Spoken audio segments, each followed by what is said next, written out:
ராமானுஜதயா பாத்திரம் ஞான வைராக்யபூஷணம்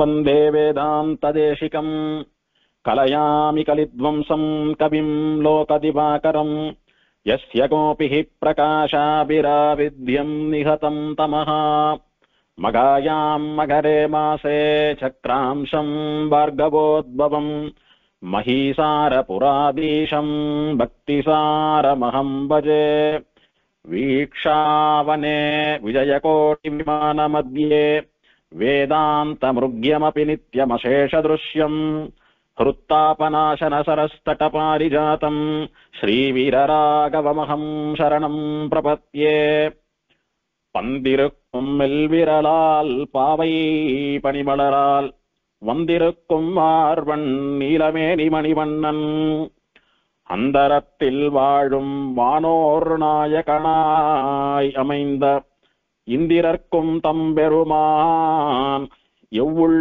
கிடந்தானே. ஸ்ரீமதே கனகவல்லி நாயிகா சமேத ஸ்ரீ வைத்திய வீராகவ பரபிரம்மனே நமஹ. திரையவுள் என்கிற திவதேசத்தினுடைய 4வது நாள் அனுபவம். சயனித்துக் கொண்டிருக்கக்கூடிய வைத்திய வீரராகவனை பிரம்மாவினுடைய மானச புத்திரரான சனத்குமார பகவான் என்பவர் துயில் கலைந்து பள்ளி விட்டு எழுந்து அமர்ந்திருக்கக்கூடிய கோலத்தை சேவிக்க வேணும் என்று ஆசைப்பட்டவராக எம்பெருமான் ராகவனுக்கு சுப்பிரபாதம் பாட்டி பெருமாளை எழுப்பி, பெருமாள் எழுந்து 2 பக்கமும் பிராட்டிமார்களுக்கு நடுவே ஆச்சரியமாக அமர்ந்தவுடன் எம்பெருமானுக்கு என்னென்ன உபச்சாரங்கள் பண்ண வேண்டும் என்று சாஸ்திரத்திலே சொல்லப்பட்டதோ அத்தனை உபச்சாரங்களையும் பண்ணி நல்ல விதத்திலே எம்பெருமானை ஆராதித்தார். அவரோடு கூட சேர்ந்து பிரம்மா முதலான தேவர்கள், ரிஷிகள், நித்தியசூரிகள், பாகவதோத்தமர்கள் எல்லோரும் பெருமாளை ஆராதிக்க அதனாலெல்லாம் ரொம்ப சந்தோஷப்பட்ட பெருமாள் வாயை திறந்து பேசினார் அப்படின்னு பார்த்தோம். பெருமாள் என்ன சொன்னார்? யாரெல்லாம் தன்னை ஆராதிச்சுட்டு இருக்காளோ அவளையெல்லாம் நல்ல குளிர கட்டாட்சித்து ஆசையா அவளெல்லாம் கருணையோடு கூட பார்த்து ஒரு முறை, வாங்கோ சேத்தனர்களே, என்னுடைய பக்தர்களே வாங்கோ, இத்தனை தூரம் என்ன ஆசையா நீங்க திருவாராதனம் பண்றதுனால நல்ல ஒரு வழி சொல்றேன். என்னுடைய க்ஷேத்திரத்துக்கு வாங்கோ, என்னுடையதான ஹ்ருத்தாபநாசினி தீர்த்தத்திலே ஸ்நானம் பண்ணுங்கோ, ஸ்நானம் பண்ணிட்டு கோவிலுக்கு வந்து என்ன சேவிங்கோ, என் க்ஷேத்திரத்துக்கு வந்து என்னுடைய புஷ்கரணியிலே தீர்த்தமாடிட்டு என்ன சேவிக்கிறதையே முக்கியமான விரதமாக கொள்ளுங்கள். சயன திருக்கோலத்திலே பெரிய மலை போல படுத்துட்டு இருக்கிற என்னை திருவடியிலிருந்து திருமுடி வரைக்கும் நன்னா அனுபவிச்சு செய்வீங்க.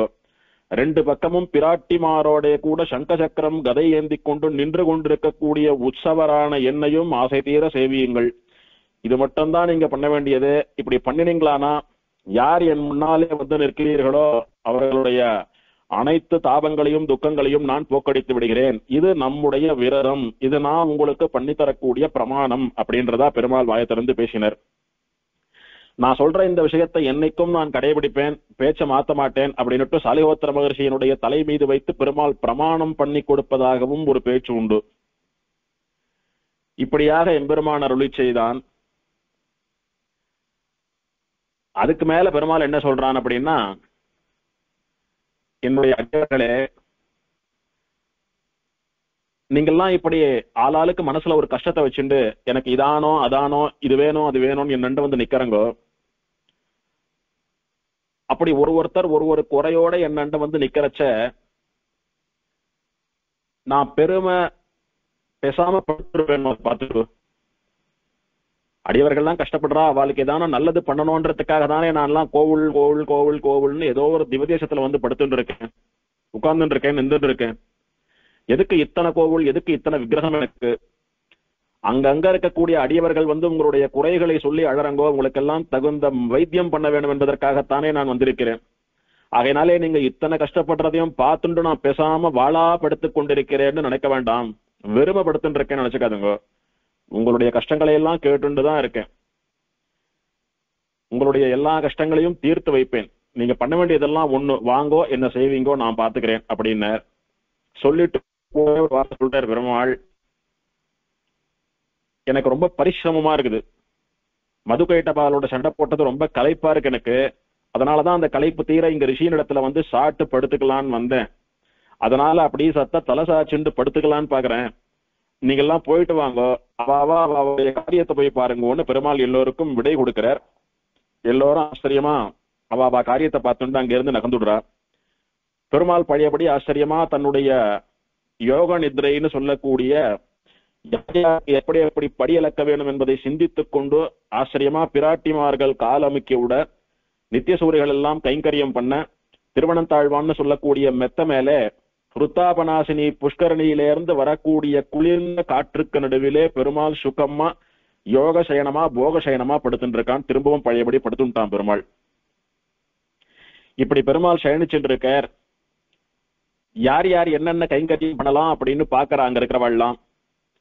சரி, சயனிச்சுட்டு இருக்கிற பெருமாளுக்கு எப்படி கைங்கரியம் பண்ணினா அவர் திருவுள்ளம் உகக்குமோ அப்படி பண்ணணும் அப்படின்னுட்டு முதல்ல வாயு என்ன பண்ணினான், யாரா இருந்தாலும் நன்னா தூங்கணும் அப்படின்னா காத்து ஓணும்.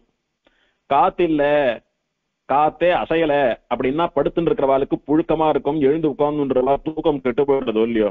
அதனால சயனிச்சுட்டு இருக்கிறவருக்கு பிரதானம் காத்து. அதனால பக்கத்துல இருக்கக்கூடிய ஹிருத்தாபநாசினி சரஸ்ல நல்ல குளிர்ந்த ஜலம் இருக்கிறது. அந்த ஜலத்து மேல பட்டு அப்படியே பெருமாள் மேல வீசணுமானா பெருமாளுக்கு அப்படியே ஏசி போல சில்லுன்னு காத்திருக்கும். அதனால ஹிருத்தாபநாசினி சரஸ் மேல பட்டு நாம பெருமாள் பேர்ல வீசலாம் அப்படின்னு வாயுதேவனானவன் ஹிருத்தாபநாசினி கரைக்கு போய் நிக்கிறான். அங்க போய் பார்த்தா வசந்த ரகத்திலே இருப்பதான தாமரை புஷ்பங்கள், நல்ல உத்தமமான தாமரை புஷ்பங்கள், செங்கழு நீர் முதலான ஜலத்திலே பூக்கக்கூடியதான புஷ்பங்கள். இந்த மாதிரி ஒரு புஷ்கரணியிலே தேங்கி நிற்கக்கூடிய ஜலத்திலே என்னென்ன விசேஷமான வாசனை புஷ்பங்கள் எல்லாம் பூக்குமோ அதெல்லாம் பூத்து உத்தமமா ரம்யமா இருக்கக்கூடியதான புஷ்கரணி ஹிருத்தாபநாசன புஷ்கரணி. அந்த பூக்கள் மேலையும் படுறான் வாயு. ஹிருத்தாபநாசினி தீர்த்தம் என்ன, அதிலே விளைந்திருக்கக்கூடிய வாசனை புஷ்பங்கள் என்ன, இது எல்லாத்து மேலையும் பட்டு அந்த சில்லுன்னு இருக்கக்கூடிய குளிர்ச்சி, கமகமான்னு இருக்கக்கூடிய அந்த புஷ்பங்களினுடைய வாசனை ரெண்டுத்தையும் கொண்டாந்து ஆச்சரியமா பெருமாளுக்கு அப்படியே சில்லுன்னு ஏசி காத்தும் பன்னீரும் சேர்த்து சமர்ப்பிப்பது போல ஆச்சரியமா பெருமாளுக்கு நல்ல வாசனையும் குளிர்ந்த காற்றும் சமர்ப்பித்தான் வாயு.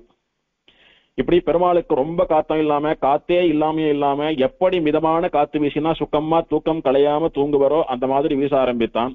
நல்ல ஆச்சரியமான வாசனை வேற. சரி, வாயு தன் பங்குக்கு இப்படி பண்ணினான். எப்போதும் படுத்துக் கொள்ளக்கூடிய மெத்தை உறுத்தாம இருக்கணும், மேடு பள்ளம் இல்லாம இருக்கணும், நல்லா சாஃப்டா இருக்கணும்.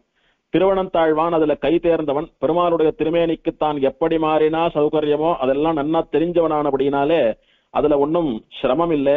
பெருமாள் திருமேனிக்கு தகுந்தது போல இன்னும் நன்னா சாஃப்டா திருவனந்தாழ்வான் தன்னை மாத்தின்ட்டான். அதனால எம்பெருமான் ஆச்சரியமான படுக்கையின் மீதே சயனித்துக் கொண்டிருக்க வாயு உத்தமமான வாசனை கலந்த சில்லென்ற காற்றையும் வீச பிராட்டிமார்கள் பெருமாளுக்கு திருவடியை புடிச்சு விடக்கூடிய காலமுக்கிற கைங்கரியத்தை பண்றா.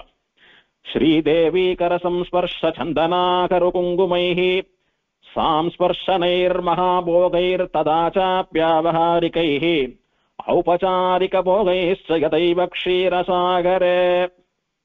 பிராட்டிமார்கள் க்ஷீரசாகரம்னு சொல்லக்கூடிய திருப்பார்கடல்ல பெருமாளுக்கு எப்போதும் என்னென்ன கைங்கரியங்கள் எல்லாம் பண்ணுவாளோ அதெல்லாம் இங்கேயும் பண்ண ஆரம்பிச்சாலாம்.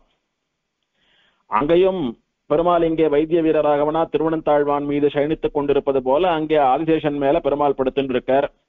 க்ஷீராப்திசாயின்னுட்டு பார்க்கடலிலே பள்ளி கொண்ட பரமனாக அங்கே பெருமாளுடைய திருவடிகளை ஸ்ரீதேவி பூமிதேவி முதலான நாச்சிமார்கள் எல்லாம் புடிச்சு விட்டு இருக்கா. அந்த மாதிரி ஆச்சரியமான அழகுடைய தாயாரும் பொறுமையே வடிவான பூமி பிராட்டியும் தாமர புஷ்பத்தை விட மிருதுவான தங்களுடைய பஞ்சு கைகளாலே பிஞ்சு கைகளாலே அதை காட்டிலும் இன்னும் மிருதுவாக இருக்கக்கூடிய எம்பெருமானுடைய திருவடிகளை அப்படியே குழந்தைக்கு அம்மா புடிச்சு விடுறாப்புல ஆச்சரியமா புடிச்சு விட்டு இருக்கா. பெருமாள் அத்தனை தூரம் நின்று 1000 வருஷ காலம் தபஸ் பண்ணி யுத்தம் பண்ணின அந்த சிரமமெல்லாம் தீரும்படியா பெருமாளுடைய திருவடி என்ன, பெருமாளுடைய முட்டி என்ன, திருமேனி என்ன, அதெல்லாம் அழகா அப்படியே புடிச்சு விட்டு இருக்கா. ஒரு பக்கம் நன்னா படுத்துட்டு இருக்கிற பெருமாளுக்கு கமகமான வாசனை என்பதற்காக வசந்த சந்தன தீர்த்தத்திலே கலந்து குழைத்து அந்த சில்லுன்னு இருக்கக்கூடிய குளிர்ந்த சந்தனத்தையும் பெருமாள் திருமேனியில பூசி விடுறார். பெருமாளுக்கு வாசனை கமகமான் இருந்தா நன்னா தூங்குவார் அப்படின்னுட்டு அகில் கட்டைகளை எரித்து அந்த சாம்பிராணி சமர்ப்பிப்பது போல அகில் புகையை சமர்ப்பிக்கிறார். குங்குமப்பூவை ஆச்சரியமா விழுதி காப்பு போல நைஸா பேஸ்ட் மாதிரி அரைச்சு பெருமாளுடைய திருமேனியிலே பூசி விடுறா. பெருமாளுக்கு குளிர்ச்சி ஏற்பட வேணும், அவருடைய உஷ்ணம் எல்லாம் தனிய வேணும் என்பதற்காக பெருமாள் ஆச்சரியமா சயனிச்சென்றிருக்கார். அந்த அழகை பார்த்து ரசிக்கணும். அங்க லேசான வெளிச்சம் வேணும். ஏன் லேசான வெளிச்சம் அப்படின்னா, நன்ன கண்ண கூசராப்புல வெளிச்சம் இருந்தா எப்படி படுத்துட்டு தூங்கு வரவர். அதனால லேசான வெளிச்சத்தோடு இருக்கக்கூடிய விளக்குகளை ஏற்றி வைக்கிறா. ஆச்சரியமா பெருமாள் சயனித்துக் கொண்டிருக்கக்கூடிய திருவனந்தாழ்வான்னு சொல்லக்கூடிய மெத்த மேல அங்கங்க புஷ்பங்களை தூவரா. இப்படி பெருமாள் சுக்கம்மா மனம்மா 1000 வருஷங்கள் சண்டை போட்ட கலைப்பு தீர தூங்க வேணும் என்பதற்காக பிராட்டிமார்கள் பார்த்து பார்த்து இந்த போகங்களை எல்லாம் பண்றா. அதனாலதான் பெருமாள் பக்கத்துல இருக்கக்கூடிய ஸ்ரீதேவிக்கும் பூதேவிக்கும் என்ன பெயர்னு பார்த்தோம்? போக அர்ச்சைன்னு பார்த்தோம். போக அர்ச்சை, எம்பெருமானுடைய போகத்திற்காகவே ஏற்பட்ட விக்கிரகங்கள் இவா 2 பேரும். பெருமாளுக்கு ஒரு பக்கம் ஸ்ரீதேவியும் இன்னொரு பக்கம் பூமி தேவியும் இருந்து கொண்டு எப்ப பெருமாளுக்கு எந்த விதமான போகங்கள் எல்லாம் தேவைப்படுறதோ, ஆகாரமோ ஒரு சந்தனமோ ஒரு புஷ்பமோ ஒரு அலங்காரமோ எப்போ என்ன தேவைப்படுறதோ அந்த போகங்களை எல்லாம் செய்யக்கூடிய தர்மபத்னிகளாக பெருமாளுக்கு இந்த போகார்ச்சியா ஸ்ரீதேவி பூமி தேவி 2 பேரும் இருந்துட்டு இருக்கான்னு பார்த்தோம். அந்த காரியத்தை ரொம்ப நன்னா பண்ணிட்டு இருக்கா ஸ்ரீதேவியும் பூமி தேவியும் பெருமாள் பக்கத்துல இருந்துட்டு. இதெல்லாம் போராதுன்னு பெருமாளுக்கு பசிக்கிறச்சா அவர் சாப்பிடணும்னு அக்கார வடிசல், அப்பம் முதலான ஆச்சரியமான பட்சணங்களை எல்லாம் கூட தயார் பண்ணி சித்தமா வச்சுட்டு இருக்கா. பெருமாள் எப்ப எழுந்துட்டாலும் சாப்பிடணும்னுட்டு. பெருமாள் அப்படி இறங்கி நடக்கிறார் அப்படின்னா அவருக்கு குடிப்பதற்காக குடை, சாமரம், விளக்கு, வாத்திய கருவிகள் இதெல்லாம் கூட சித்தமா பண்ணி வச்சுட்டு இருக்கா. இந்த மாதிரி திருப்பார்கடல்ல பெருமாளுக்கு என்னென்ன உபச்சாரங்கள் நடக்கிறதோ அத்தனை உபச்சாரங்களையும் திருவள்ளூரிலும் பெருமாளுக்கு பிராட்டிமார்களும் நித்தியசூரிகளும் பண்ணினா. இப்படி ரொம்ப நாள் வந்துட்டு இருந்தது. பெருமாளை ஒரு முறை சேவிக்கணும்னு ஆசைப்பட்டு பத்ரிகாசிரமத்திலேருந்து இந்த கஷேத்திரத்துக்கு வந்து தபஸ் பண்ணின சாலிஹோத்திர மகரிஷி அவருடைய ஆசிரமத்தையே பெருமாள் ஸ்ரீவைகுண்டமா க்ஷீராப்தியா மாத்துட்டார். அங்க பிராட்டிமார்கள் நித்தியசூரிகள் எல்லோரும் வந்து சேர்ந்துட்டா. நாம இப்ப பூலோகத்திலே தான் இருக்கிறோமா ஸ்ரீவைகுண்டத்திலே இருக்கிறோமா அப்படின்ற சந்தேகமே வந்துடுத்தவருக்கு. அத்தனை தூரம் அங்க ஆச்சரியமா எல்லா ஆனந்தங்களையும் சாலிஹோத்திர மகரிஷி இந்த லோகத்திலேயே இந்த சரீரத்திலேயே அனுபவித்துக் கொண்டிருக்கிறார். பார்த்தார், இதுக்கு மேல எனக்கு என்ன வேணும்? உன்னுடைய சேவை, உன்னுடைய திருக்கரங்களின் கீழே உன்னாலே அணைக்கப்பட்டு உன்னை அனுபவிக்க கூடியதான அந்த போகம், பிராட்டிமார்களை சேவிக்கக்கூடிய அந்த பாக்கியம், நித்தியசூரிகளோட கூட இணைந்திருக்கக்கூடியதான அந்த மோட்ச சுகம், இதுக்கெல்லாம் மேல எனக்கு என்ன வேணும்? நானோ ஒரு க்ஷணம் உன்னை பார்த்தா போறோம்னு நினைச்சேன். ஆனா நீயோ எனக்கு இத்தனை பெரிய அனுகிரகத்தை பண்ணிட்ட எம்பெருமானே. நீ தன் அடியார்க்கு இனியன் அப்படின்றது வாஸ்தவம். உன்னுடைய திருவுள்ளம், நீ என்னை என்ன வேணாலும் பண்ணிக்கோ, உனக்கு எப்படி திருவுள்ளமோ அப்படி பண்ணிக்கோன்னு மானசீகமா சரணாகதி பண்ணுறார். இப்படி ஆச்சரியமா இவாளால எல்லாம் ஆராதிக்கப்பட்ட வைத்திய வீரராகவனை சாலிஹோத்திர மகரிஷியும் தன்னுடைய கையாலே பல வருஷ காலங்கள் சாஸ்திரத்திலே சொல்லப்பட்டபடி எம்பெருமானை ஆராதனம் பண்ணிட்டு வரார். பிரம்மா ஆராதனை பண்ணினா, சனத்குமாரர் ஆராதனை பண்ணினார், நித்தியசூரிகள் எல்லாம் பண்ணினா. இப்ப யாருக்காக பெருமாள் இங்க வந்தாரோ அந்த சாலிஹோத்திர மகரிஷி பல வருஷங்கள் பெருமாளை நன்னா அனுபவித்து ஆராதனம் பண்றார். அப்படி பண்ணிட்டு இருக்கிற போது எம்பெருமான் வைத்திய வீரராகவன் ஒரு நாள் இந்த புண்ணியாவர்த்த கஷேத்திரத்திலே விஜயகோட்டை விமானத்தின் கீழே சயனித்துக் கொண்டிருக்கக்கூடிய வைத்திய வீரராகவனான என்னை நீர் பக்தியோடு இத்தனை வருஷ காலம் ஆச்சரியமா ஆராதனம் பண்ணினீர், அது எனக்கு ரொம்ப ஆனந்தம். நீர் இங்க பண்ணின கைங்கரியம் போறோம், ஸ்ரீவைகுண்டத்துல போய் இதே கைங்கரியத்தை எனக்கு பண்ணுங்கோ அப்படின்னு பெருமாள் ஆச்சரியமா அவருக்கு வைகுண்ட பிராப்தியை கொடுத்து அவருக்கு மோட்சம் கொடுத்து தன்னுடைய திருவடிகளிலே சேர்த்து கொண்டான். சாலிஹோத்திர மகரிஷியும் வைத்திய வீரராக அவனுடைய திருவடிகளிலே இலைப்பாரினார், வைகுண்டத்துக்கு போனார். சாலிஹோத்திர மகரிஷி பரமோதி சுட்டார். இப்படி ஆச்சரியமா உன்னை சேவிக்கணும்னு கேட்ட ரிஷிக்கு சேவை கொடுத்தது இல்லாம இங்கேயே வைகுண்ட போகத்தை கொடுத்தது இல்லாம சாஸ்வதமான வைகுண்டத்தையும் கொடுத்த பெருமாள். ரிஷி என்ன பண்ணினார்? அவனை சேவிக்கணும்னு ஆசைப்பட்ட அந்த கஷேத்திரத்துக்கு போய் அந்த ஹிருத்தாபநாசினி தீர்த்தத்துல தீர்த்தமாடிட்டு அவனுடைய சேவைக்காக காத்துட்டு இருந்தார். நாமளும் அததான் பண்ணணும். ரிஷியாவது பெருமாள் வருவான்னு காத்துட்டு இருந்தார். இப்ப நாம வரமாட்டோமான்னு பெருமாள் அங்க காத்துட்டு இருக்கான். ரிஷி தன்னுடைய முயற்சியாலே தவம் பண்ணி பெருமாளை நேரே சேவிக்க வேண்டிய அவசியம் இருந்தது. ஆனா ரிஷி பண்ணி வைத்த உபகாரத்தினாலே இன்னைக்கு பெருமாள் அங்கே சித்த வஸ்துவா காத்துட்டு இருக்கான். நாம போய் சேவிக்கணும், திருவள்ளூருக்கு போக வேணும், தீர்த்தமாட வேணும், பெருமாளை சேவிக்க வேணும். அப்படி போய் சேவிச்சோமானா இந்த புராணங்களிலே நாம இதுவரைக்கும் பார்த்துட்டு வர்றது போல யார் யாருக்கு என்னென்ன தேவையோ எல்லாத்தையும் கொடுத்து சாலிஹோத்திர ரிஷிக்கு கொடுத்தது போல தன்னுடைய பூர்ண அனுகிரகத்தோடு கூட வைகுண்டத்தையும் கொடுக்கக்கூடிய உத்தமமான கல்பக விருட்சம் இந்த பெருமாள். கல்பக விரக்ஷத்தினிடத்திலே யார் எதை கேட்டாலும் கொடுக்கறதோ இல்லையோ, அந்த மாதிரி இந்த எம்பெருமான் ஸ்ரித பாரிஜாதம் அப்படின்னு இவனுக்கு ஸ்லோகம். ஸ்ரிதா அப்படின்னா ஆசிரியத்தர்கள். இவனை யார் ஆசிரியிக்கிறாளோ, இவனை யார் வணங்குறாளோ, இவனுடைய பக்தர்கள், இவனிடத்திலே விசுவாசம் கொண்டவர்கள். அப்படி இவனை சுவாமி எனக்கு இதை கொடு, அதை கொடு, இதை பண்ணும், அதை பண்ணுன்னு யார் இவனை போய் நாடுகிறார்களோ, ஆசிரியிக்கிறார்களோ, அவளுக்கு பாரிஜாத விருட்சமாக இருக்கக்கூடியவன், கல்பக விருட்சமாக இருக்கக்கூடியவன், யார் என்ன கேட்டாலும் கொடுக்கக்கூடிய எம்பெருமான் இவன். அதுக்கு உதாரணம் சாலிஹோத்திர மகரிஷியினுடைய சரித்திரம். சாலிஹோத்திர மகரிஷி எம்பெருமான ஆச்சரியமா ஆராதனம் பண்ணிட்டு வந்தார்னு பார்த்தோம். இன்னைக்கும் வருஷத்துக்கு ஒரு நாள் சாலிஹோத்திர மகரிஷி ஆராதனம் அப்படின்னு எம்பெருமானுக்கு நடப்பது உண்டு. என்னைக்குன்னு பார்த்தா பெருமாளுக்கு ஆச்சரியமா வருஷத்துல 2 தெப்போற்சவம் நடக்கும். அந்த தெப்போற்சவம்னு சொல்லக்கூடியது 3 நாள் தெப்பம். முதல் நாள் பெருமாள் 3 பிரதட்சணம் வருவார், 2வது நாள் 5 பிரதட்சணம் வருவார், 3வது நாள் 7 பிரதட்சணம் வருவார். அந்த 3வது நாள் அன்னைக்கு பெருமாள் முதல் நாளும் 2வது நாளும் ஒரு 5 மணிக்கு தெப்பத்துக்கு எழுதுவார். 5 மணி கோவில்ல இருந்து புறப்பட்டாரானா 5:30 5:45 தெப்பத்துல எழுதுவார். தெப்பமாகி வீதி புறப்பாடு வந்து கோவிலுக்கு எழுதுவார். திரும்ப 3ஆம் நாள் அன்னைக்கு பெருமாள் மத்தியானம் ஒரு 2-2:30 மணிக்கெல்லாம் கோவிலை விட்டு கிளம்பிடுவார். சரியா 3 மணிக்கெல்லாம் புஷ்கரணிக்கு ஹிருத்தாபநாசினி தீர்த்தத்துக்கு எழுந்துடுவார் பெருமாள். இந்த திருக்குளத்துக்கு நடுவே நீராழி மண்டபம்னு ஒரு மண்டபம் உண்டு. அதாவது குளம் முழுக்க ஜலம், ஜலத்துக்கு நடுவே ஒரு கருங்கல் மண்டபம், நல்லா ஆச்சரியமா வேலைப்பாடுகளுடன் கூடிய பழங்காலத்து கருங்கல் மண்டபம். அந்த மண்டபத்துக்கு நீராழி மண்டபம்னு பெயர். நீர் அகழி மண்டபம், அதுதான் நீராழி மண்டபம். அந்த மண்டபத்தை சுத்தி அகழி போல நீர் இருப்பதினாலே நீராழி மண்டபம்னு பெயர் அதுக்கு. இந்த தெப்பத்திலேயே பெருமாளை ஏலை பண்ணிண்டு நிதானமா தெப்பத்தை ஓட்டிண்டு அப்படியே அந்த புஷ்கரணிக்கு நடுவே இருக்கக்கூடிய நீராழி மண்டபத்துக்கு போயிடுவா.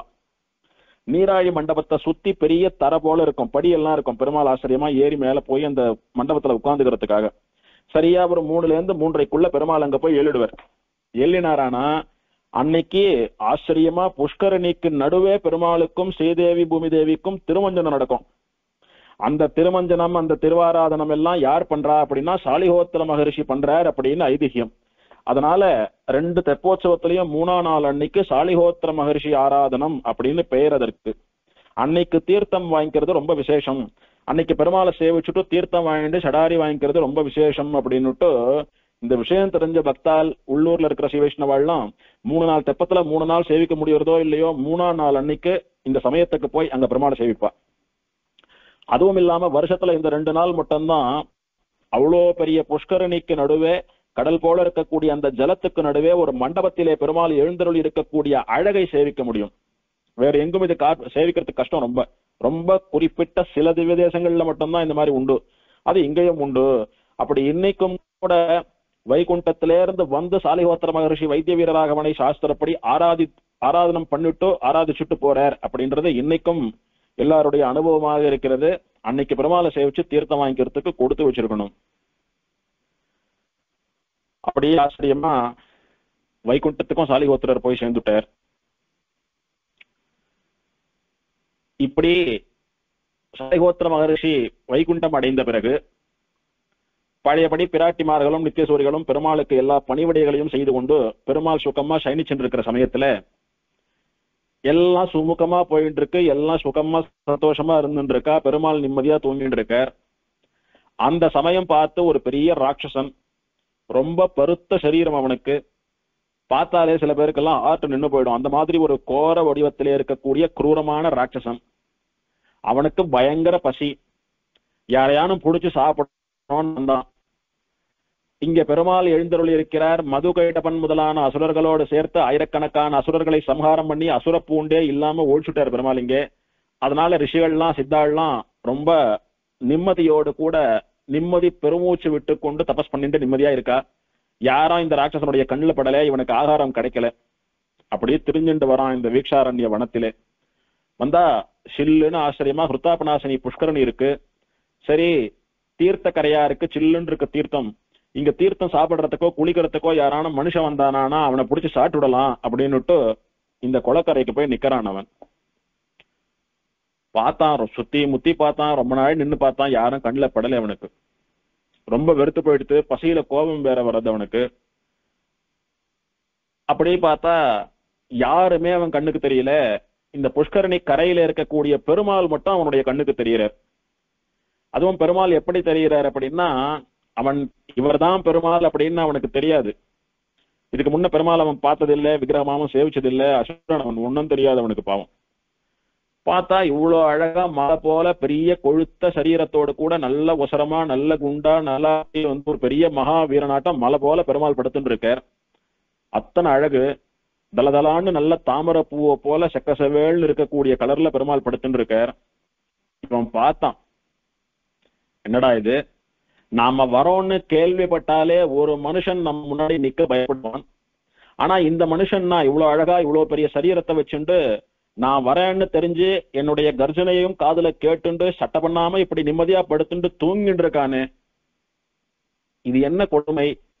நம்ம மேல சுத்தமா பயமே இல்லையா இவனுக்கு? யார் இவன்? மனுஷனா, தேவனா, மாயாவியா? நம்மளை பார்த்து கூட பயம் இல்லையா இவனுக்கு அப்படின்னு பலவிதமான சிந்தனை இவனுக்கு. அப்படியே பெருமாள் கிட்ட நெருங்கலான்னு யோசிக்கிறான். ஒரு நிமிஷம் பாக்குறான், இவன் தூங்கிட்டு இருக்கிறத கூட நமக்கு சௌகரியம் தான். எப்படின்னா, முழிச்சுட்டு இருக்கிற ஒருத்தனை போய் புடிச்சு சாப்பிடுறேன்னு நாம துரத்திட்டு போனா அவன் பயந்து ஓடுவான். அவனுடைய உயிரை காப்பாத்திக்கிறதுக்காக பயந்து ஓடுவான். அவன் பின்னாடி நாம ஆகாரத்துக்காக துரத்திண்டு அலையணும்.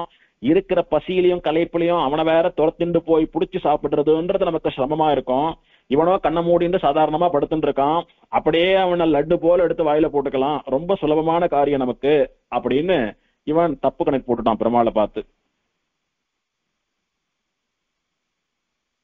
பெருமாள் என்ன பண்ணினார், உறங்குவான் போல் யோக செய்த பெருமான் ஒன்னும் எல்லாத்தையும் அப்படியே பெருமாள் வந்து படுத்துட்டு இருக்கிற அப்படியே கவனிச்சுட்டு இருக்கார் பெருமாள். இவன் என்ன பண்ணா, பெருமாள் கிட்டக்க வந்தான். ஆரடா மனுஷானி, நான் ஆச்சரியமா இங்க வந்து என்னுடைய கர்ஜனையாலே எல்லாரையும் பயப்படும்படியா நடுங்க பண்ணிட்டு இருக்கேன். நீ எதையும் காதுல போட்டுக்காம நிம்மதியா படுத்துட்டு இருக்கிய. இதோ ஒரு க்ஷணத்துல உன்னை தூக்கி அப்படியே வாயில போட்டு சாட்டு விடுறேன் பாருன்னு வந்தான். கைய நீட்டினா கை விலங்கலை இவனுக்கு. பெருமாள் கிட்டக்க வந்தான். ஆனா ஒரு லெவலுக்கு மேல இவனால பெருமாள் பக்கத்துல நெருங்க முடியல. பெருமாளை சுத்தி ஏதோ ஒரு ஃபோர்ஸ் அப்படி இவனை தடுக்கிறது போக விடாம.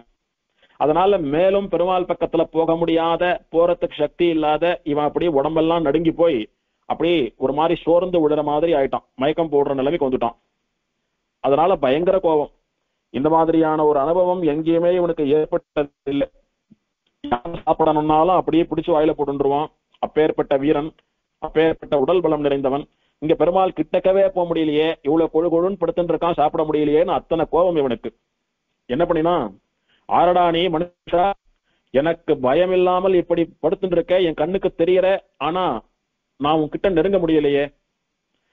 இப்படி என்ன பார்த்து நான் இவாதான் எனக்கு ஆகாரம்னு முடிவு பண்ணியும் இன்னும் பொழைச்சுட்டு இருக்க பார், இது எதனாலேன்னு எனக்கு ஒன்னும் புரியல. உனக்கு இந்த வல்லமை, அதாவது என்ன கிட்ட நெருங்க விட முடியாம பண்ணக்கூடிய சக்தி பை பர்த் புறப்புலயே வந்துடுத்தோ, இல்ல பாக்குறதுக்கு நல்லா பிராமண நாட்டம் லட்சணமா இருக்க, நிறைய மந்திரங்கள் சொல்லி அந்த மந்திர சக்தி ஏற்பட்டோ என் கைக்கு மாட்டாம இருக்கியோ? ஒண்ணு சொல்றேன் கேட்டுக்கோ, எது எப்படின்னா இருக்கட்டும். ரொம்ப நாளா பட்னியிலையும் பசியிலையும் அலையிற எனக்கு நீதான் தெய்வம் கொடுத்த ஆகாரம். இப்படி கடவுள் என் கண்ணுக்கு ஆகாரத்தை காட்டியும் கை கட்டின ஆகாரம் வாய் கட்டலன்ற மாதிரி என்னால உன்கிட்ட நெருங்க முடியலையே, இது என்ன ஆச்சரியம் அப்படின்னு பலவாரா புலம்பின்று இருக்கான் இவன். அப்படி புலம்பின்று இருந்தவன் பார்த்தான், சரி இந்த மாதிரி சமயத்திலே இவனிடத்திலே போய் நாம பேசிண்டு ஆர்கியூ பண்ணிட்டு டென்ஷன் ஆகிட்டு இருந்தா ஒன்னுத்துக்கும் பிரயோஜனம் இல்லை. இப்போதைக்கு பசிய தீர்த்துக்கணும், இவனை அப்புறம் பார்த்துக்கலாம் அப்படின்னுட்டு எங்கேயோ மந்திர சத்தம் காதுல கேட்கறது. யாரோ ரிஷி மந்திரம் சொல்லி தபஸ் பண்றாப்புல ஜபம் பண்றாப்புல காதுல விழுறது. அங்க போய் அவரை முதல்ல சாப்பிடுவோம், அப்புறமா இங்க வந்து இவனை சாட்டுக்கலாம். முதல்ல பசி தீரணும், அப்புறம் ருசி தீர இவனை சாட்டுக்கலாம் அப்படின்னுட்டு அந்த மந்திரம் ஒலிக்கிற திசையை நோக்கி போறான். போனா ஆச்சரியமா ஒரு குகையில நிறைய ரிஷிகள் உட்கார்ந்துட்டு யாகம் பண்ணிட்டு இருக்கா. அந்த ரிஷிகள் எல்லாம் பாக்குறான். ஒருத்தரை சாப்பிடலான்னு வந்தா இத்தனை பேர் இருக்காளே, இன்னைக்கு நல்ல விருந்து நல்ல வேட்டை அப்படின்னு அவ கிட்ட பாயறதுக்காக போறான். அப்போ பெருமாள் தன்னுடைய சக்தியாலே ஒரு திவ்ய புருஷனை சிருஷ்டி பண்றார் பெருமாள். ததாலய சகாஷாத்து நிர்கதோ திவ்ய புருஷா ஜகான ராட்சசம் தத்ர முத்கரேன ததாக்ஞயா. நாம என்ன நினைச்சுட்டு இருக்கோம், புராணம் இது வரைக்கும் என்ன சொல்லித்து, இவன் வந்து பலவாரா புலம்பிட்டு இருக்கான், நெருங்க முடியல, பெருமாள் தூங்கிட்டு இருக்காருன்னு சொல்லிட்டு. ஆனா பெருமாள் என்ன பண்றான், தூங்குறாப்புல இருந்துட்டு யாருக்கு என்ன பண்ணணும்னு யோகம் பண்ணிட்டு இருக்கான்னு சொன்னமோ இல்லையோ, அது எப்படி நம்புறதுன்னா அதுக்கு உதாரணம் இது. அப்படியே பெருமாள் கண்ணை மூடிட்டு படுத்துட்டு இருக்காப்புலயே அந்த ரிஷிகளை காப்பாத்தணும்ன்றதுக்காக தன்னுடைய சக்தியை எல்லாம் படைத்து ஒரு திவ்ய புருஷனா ஆச்சரியமான ஒரு பெருமாள் போல இருக்கக்கூடிய ஒரு தேவனை படைத்தான். படைத்து பெருமாள் அப்படியே கண்ணை திறந்து அந்த திவ்ய புருஷனை பார்த்து அனுகிரகம் பண்ணி, நீ போய் அவன் கதையை முடிச்சுட்டு வா, அந்த ரிஷிகளை எல்லாம் காப்பாத்து அப்படின்னு சைகை தான் பண்ணினான், சமிக்ஞை தான் பண்ணினான், வாயை திறந்து சொல்லக்கூட இல்ல பெருமாள். உடனே இந்த திவ்ய புருஷன் சம்மட்டின்னு சொல்லக்கூடிய ஆயுதத்தை கையில எடுத்துட்டு வேகமா போனான். அந்த ராட்சசனை அந்த சம்மட்டியாலேயே அடிச்சு சம்ஹாரம் பண்ணிட்டான், அவன் செத்து போயிட்டான். இப்போ அந்த ரிஷிகள் எல்லாம் நிம்மதி பெருமூச்சு விட்டு கொண்டு பயம் இல்லாமல் யாகம் பண்ணி கொண்டு பெருமாளை நோக்கி காத்துட்டு இருந்தா. இப்படி தூங்குறாப்புல இருந்தாலும் யாருடைய கஷ்டத்தை எப்படி போய் தீர்க்கணுமோ அந்த சமயத்துக்கு அந்த விதத்திலே போய் தீர்த்து வைக்கக்கூடியவன் பெருமாள் அப்படின்றதுக்கு உதாரணம் இது. அந்த திவ்ய புருஷன் இந்த ராட்சசனை சம்மட்டியால் அடிச்சு கொண்டுட்டான். அவன் சரீரத்தில இருந்து பிராணன் போயிடுத்து. உடனே அவனை புடிச்சுட்டு போறதுக்காக யமலோகத்திலிருந்து யமனுடைய தூதர்கள் திருவள்ளூருக்கு வந்து சேரான். வந்து ஒரு பக்கம் ஒரு யமதூதன், இன்னொரு பக்கம் இன்னொரு யமதூதன் அந்த ராட்சசனை அப்படியே பிடிச்சி அவனுடைய சூக்ஷ்ம சரீரத்தை தூக்கிட்டு போகணுன்றதுக்காக முயற்சி பண்றான். பெருமாள் வைத்திய வீரராக அவனுக்கு வந்தது கோபம். நான் படுத்துட்டு இருக்கிற இந்த க்ஷேத்திரத்திலே உங்களுக்கு என்ன தைரியம் இருந்தா இங்க உயிர் விட்ட ஒருத்தனை யமலோகத்தை கழிச்சுட்டு போகணும்னு நீங்க வந்து கையை பிடிப்பீங்க? அப்ப நான் பெருமாள் நீங்க எதுக்கு படுத்துட்டு இருக்கேன்னு பெருமாள் கோபம் கொடுத்து. இப்ப யமகிங்கரா பெருமாளிடத்திலே வாக்குவாதம் பண்ண ஆரம்பிக்கிறார், ஆர்குமெண்ட் பண்றா. ராட்சசோயம் அதிக்ரூரஹா பாபினாம் பாபகிருத்தமஹ யமஸ்ய வசமாசாத்ய போக்துமர்ஹதி யாதனாம். எம்பெருமானே, எல்லா லோகங்களையும் படைத்து எல்லோரையும் காப்பாற்றி எல்லோருக்கும் மோட்சம் தரக்கூடிய சர்வலோக சரண்யனே, இந்த ராட்சசன் நீங்க நினைக்கிற மாதிரி நல்லவன் கிடையாது சுவாமி. இவன் மகா பாவி, மகா கொடியவன். இந்த லோகத்துல இருக்கக்கூடிய எல்லா பாவிகளையும் தராசினுடைய ஒரு தட்டிலே வைத்து இவனை ஒரு தட்டுல வச்சா கூட அவ இருக்கிற தட்டு மேல போயிடுவான், இவன் தட்டு தான் கீழே இறங்கும். அத்தனை மகா கிரூரமான பாவி. உங்களுடைய அடியவர்களான பக்தர்களுக்கும் ரிஷிகளுக்கும் எத்தனை அபச்சாரங்களை அபராதங்களை பண்ணிருக்கான் தெரியுமோ இவன். எத்தனை நல்லவால கொண்டு வாயில போட்டு இருக்கான் தெரியுமோ, எத்தனை பேரை நிம்மதி இல்லாம பண்ணிருக்கான் தெரியுமோ. இவ்வளவு ஏன் சுவாமி, படுத்துண்டு தூங்கிட்டு இருக்கிற பொம்மையே தூக்கி சாப்பிடுறதுக்கு வந்தவன் தானே இவன். தெய்வம் தானே படைத்ததுன்ற புத்தி கூட இல்லாமல் தெய்வத்தையே விழுங்க வந்தவனாச்சே. இவனுக்கு போய் நீங்க சப்போர்ட் பண்ணலாமா? இவனை யமலோகத்துக்கு அழிச்சுட்டு போய் இவன் பண்ண பாவத்துக்கெல்லாம் அங்க இருக்கக்கூடிய 32 நரகங்கள்லயும் போட்டு இவனை வாட்டி எடுத்தாதான் இவனை மாதிரி பாவம் பண்றவாளுக்கு ஒரு புத்தி ஏற்படும், அவ்வளவு தப்பு பண்ணக்கூடாதுன்னு தோணும். அதனால இவனுக்கு நீங்க சப்போர்ட் பண்ணிட்டு வராதிங்க சுவாமி, நாங்க இவனை அழிச்சுட்டு போய் யமனுக்கு முன்னால நிறுத்துறோம், அவன் பார்த்துப்பான்னு அவ பெருமாள் இடத்திலே வாக்குவாதம் பண்றா. இப்ப பெருமாள் வாயத்திலிருந்து பேச ஆரம்பிக்கிறார் அவளோட.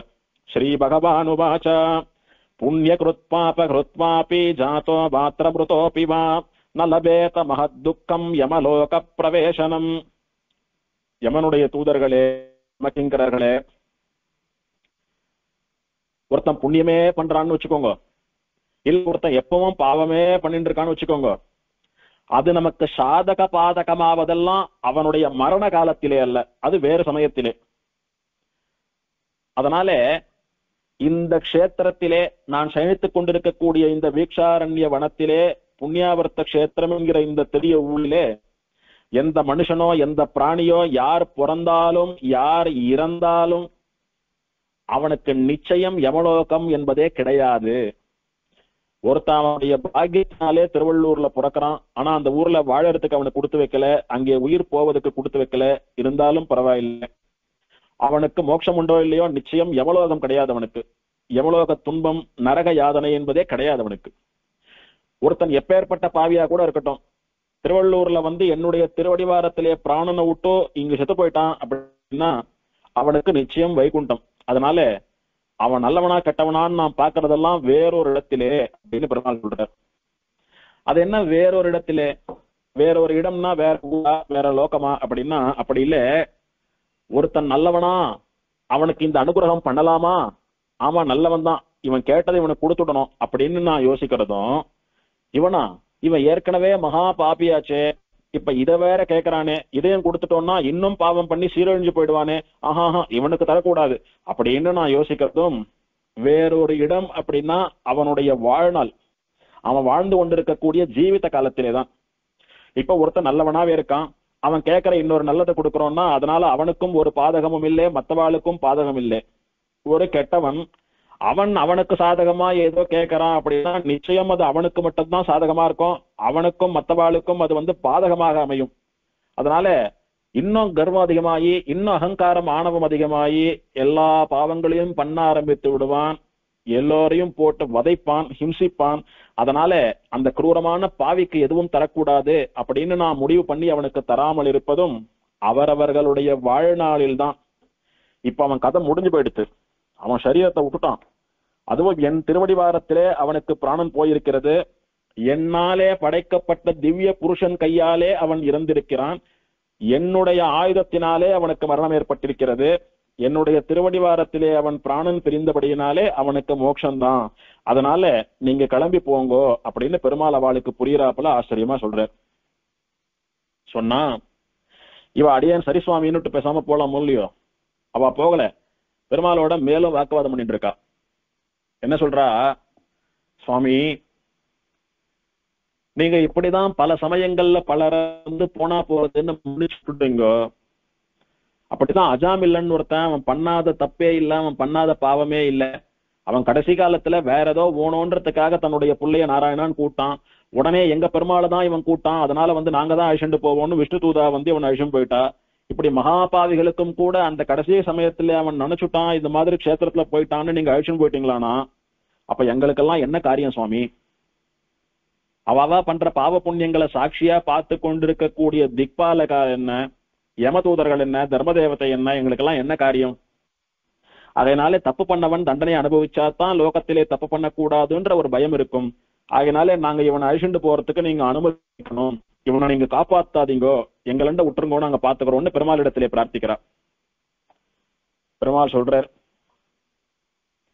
நான் இவாளுக்கெல்லாம் புரியும்படி சொல்லிட்டேன், ஆனா இவாளுக்கு பாவம் புரியல, ஏதோ தத்து வித்துன்னு பேசிட்டு இருக்கா.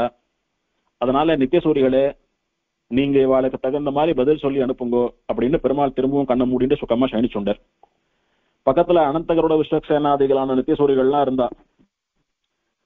அதுல ஒருத்தர் அந்த யமதூதர்களை பார்த்து சொல்றார், ஏன்பா இந்த லோகத்தை எல்லாம் படைத்து சாஸ்திரங்களை எல்லாம் படைத்து இது இப்படித்தான் இருக்கணும், இது இப்படி கூடாது அப்படின்னு எல்லோருக்கும் எல்லாவற்றையும் வகுத்து எல்லாருக்கும் எல்லா பலன்களையும் தந்து கொண்டிருக்கக்கூடிய பரபிரம்மம் ஜெகத்காரணம்.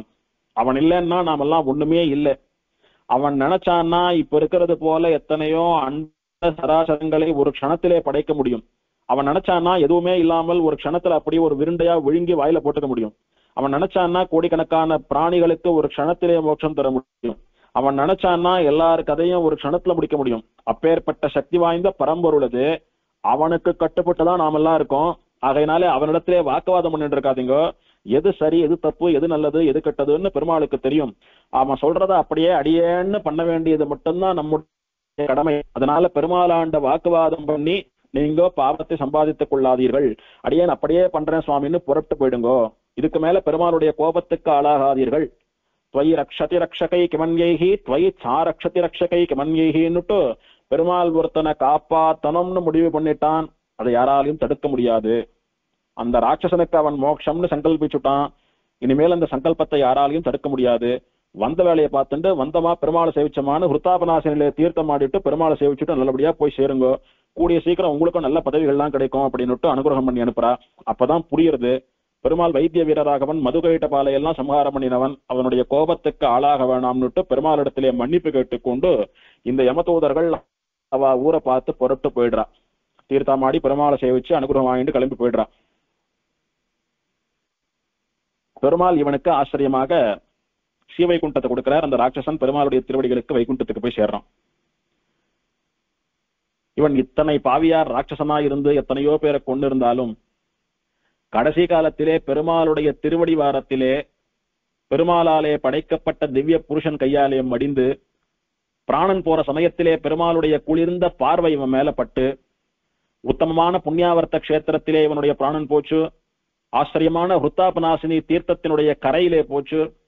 இவன் பிராணன் போறச்ச பெருமாள் ஆச்சரியமா இவனை அவன் கண்ணால பார்த்து கட்டாட்சிக்கிறான்.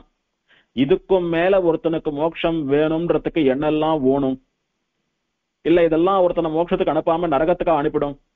ஆகையினாலே இந்த எம்பெருமான் திருவடிவாரத்திலே யார் பிறந்தாலும் அவர்களுக்கு நரகம் இல்லை. தெரிந்தோ தெரியாமலோ யார் இங்கே பிராணன் போனாலும் அவளுக்கு பெருமாளுடைய திருவடிவாரம் கிடைக்கிறது அப்படின்றதுக்கு ஆச்சரியமா இந்த சரித்திரம் ஒரு உதாரணம். இத சாலிஹோத்திர மகரிஷியானவர் அன்னைக்கு சகசிராணிக மகாராஜனுக்கு சொன்னார். அதே மாதிரி மார்க்கண்டேய ரிஷியானவர் தன்னுடைய சிஷ்யனுக்கு சொல்றார், அந்த சாலிஹோத்திரரை போலவே நீயும் மோட்சத்துக்கு போனோம்னா உடனே திருவள்ளூருக்கு போய் சேரு, பெருமாளை நன்னா அனுபவிச்சு சேவிச்சுண்டு வா, பெருமாள் உனக்கும் மோட்சம் கொடுப்பாருன்னு சொல்றார். உடனே அடியேன் இப்பவே கிளம்புறேன்னுட்டு புறப்பட்டு அவரே அங்க சாலிஹோத்திரரே சொன்னபடிக்கு சகசிராணிகர் அங்க போய் சேர்றார். பெருமாளுக்கு உகப்பே இல்லாத காரியங்களை எல்லாம் பண்ணிட்டு வந்த ராட்சசனே பரமபதத்தை அடைஞ்சான் அப்படின்னா அது அந்த க்ஷேத்திரத்தினுடைய பிரபாவம், அங்கே எழுந்தருளி இருக்கக்கூடிய பெருமாளுடைய பிரபாவம். மகாபாபியான அந்த ராட்சசனுக்கே இப்ப ஏற்பட்ட மோட்சம் கிடைத்தால் அந்த பெருமாளுக்கு பிடிச்ச மாதிரி நடந்துண்டு அவனுக்கு அனுகூலமா தீர்த்தமாடிண்டு அவனை சேவிச்சுண்டு அவனுடைய வார்த்தையை கடைபிடிச்சுண்டு அந்த ஊர்ல இருக்கக்கூடிய எல்லோருக்கும் பெருமாள் மோட்சம் கொடுத்தே தீர்வான் அப்படின்றதுல ஒரு சந்தேகமும் வேண்டாம். ஆகையினாலே பெருமாளுடைய க்ஷேத்திரத்துக்கு போய் வசிப்பதும் தீர்த்தமாடுவதும் பெருமாளை சேவிப்பதும் பிரதானம்னு திரும்ப திரும்ப மனசுல பதியும்படி ஆழமா உபதேசம் பண்றார். அது மட்டுமல்லாமல் இத்தனை பேரால ஆராதிக்கப்பட்ட எம்பெருமானை நானும் கூட தினம் தினம் என்னுடைய கையாலே திருவாராதனம் பண்ணுகிறேன் அப்படின்னு சொல்றார் சாலிஹோத்திரர். அகம் ச தேவ தேவேஷம் அர்ச்சயாமி தினே தினே, தெய்வங்களுக்கெல்லாம் தெய்வமாக இருக்கக்கூடிய சர்வேஸ்வரனான வீரராகவனை நானும் கூட தினமும் என்னுடைய கைகளாலே அர்ச்சனை பண்ணிக்கொண்டு ஆராதனை பண்ணிக்கொண்டு வந்தேன். இந்த க்ஷேத்திரத்தினுடைய பெருமையை மேலும் சொல்றேன், கேட்டுக்கோங்க. புஷ்யமாசே விசேஷேன ஜாதே சந்திரார்க்க சங்கமே ஹுத்தாபநாசன ஸ்நானம் சாந்திராயன சதாதிகம் சோமசூரிய கிரகணோர்யः ஸ்நாயான் நியதவ்ரதः சமர்ச்சயித்வா தேவேஷம் தேவபித்ரசகரஸ்ததா விமுக்தः சர்வபாபேப்யோ விஷ்ணு பக்தோ பவிஷ்யதி. தை மாசம் அமாவாஸ்யை அன்னைக்கு ஹுத்தாபநாசினி தீர்த்தத்திலே ஸ்நானம் பண்ணுவது 100 சாந்திராயன கிருஷ்ண விரதத்தை பண்ணினாலே வரக்கூடிய பலத்தை தரக்கூடியது. ஒரு சாந்திராயன விரதம் அனுஷ்டிச்சாலே எத்தனையோ உத்தமமான பலன்கள் எல்லாம் தர்மசாஸ்திரத்திலே சொல்லப்பட்டிருக்கு. அப்பேற்பட்ட சாந்திராயன கிருஷ்ணம் சாந்திராயன விரதம்னு சொல்லக்கூடிய அந்த விரதம் 100 பண்ணினா என்ன பலன் கிடைக்குமோ அந்த பலன் தை அமாவாசை அன்னைக்கு ஹுத்தாபநாசினிலே ஒரு முறை தீர்த்தமாடினா கிடைக்கிறது. அதை விட அதிகமான பலன்கள்லாம் கிடைக்கிறது.